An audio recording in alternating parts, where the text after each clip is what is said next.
Yeah, kind of the questions I like to ask are, what are the opportunities and problems that a digital solution can address?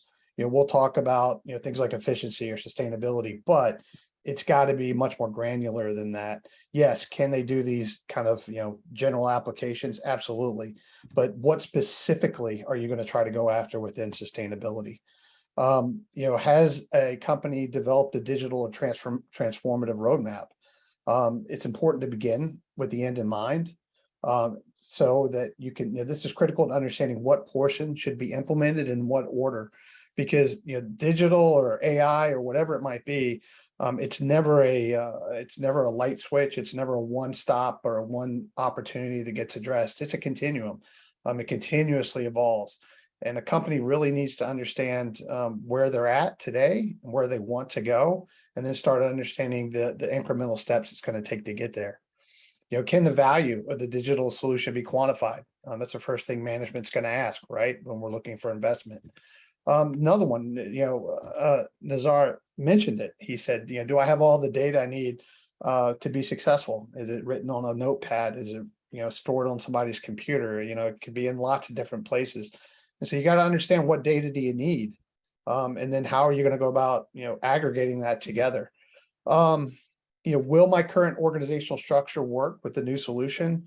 Are changes needed? It's a very, very important question, because one of the things I say is that, digital isn't a bolt on to an existing organization or workflow. It has to fundamentally change just about everything.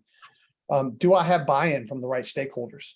Who are the critical stakeholders that will need to buy in and ensure success? And this is something that's often overlooked, because within a small team, they begin to implement a very good idea, and then all of a sudden, the people that were not involved in that decision, all of a sudden their jobs are impacted. They're having to do things differently. And if you don't get that buy-in on the front end, it's much more difficult on the back end. And then also, what are the KPIs for success? And does the solution allow you to measure those?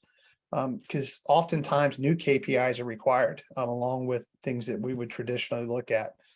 So, once you kind of have those well thought out, well framed out, then you're asking questions like, can the vendor solution grow with me? Does it have an entry point for companies with lower digital maturity? Or is it just tailored to a company that has that's very mature in their digital journey? If you're a company that's still writing things down on clipboard, that's fine. But you need to make sure that your vendor and your partner and your solution recognizes that and is able to work with that, versus providing something that assumes you have everything in a cloud solution or something like that. And then finally, internally, do we have the expertise to manage a digital solution, or will we need ongoing support? A lot of companies will provide you a solution that you take on and you own. Others, will be more consultative, and then there's a blend in the middle. You have to understand what you're willing to incur, but also, as you hire that one person who becomes a subject matter expert, are you at the mercy of them leaving? And then what do you do? So now you're getting back into resiliency and sustainability. So you need to understand how you're going to support that from an internal perspective as well. So that's really kind of the core of what I look at when we start these initiatives.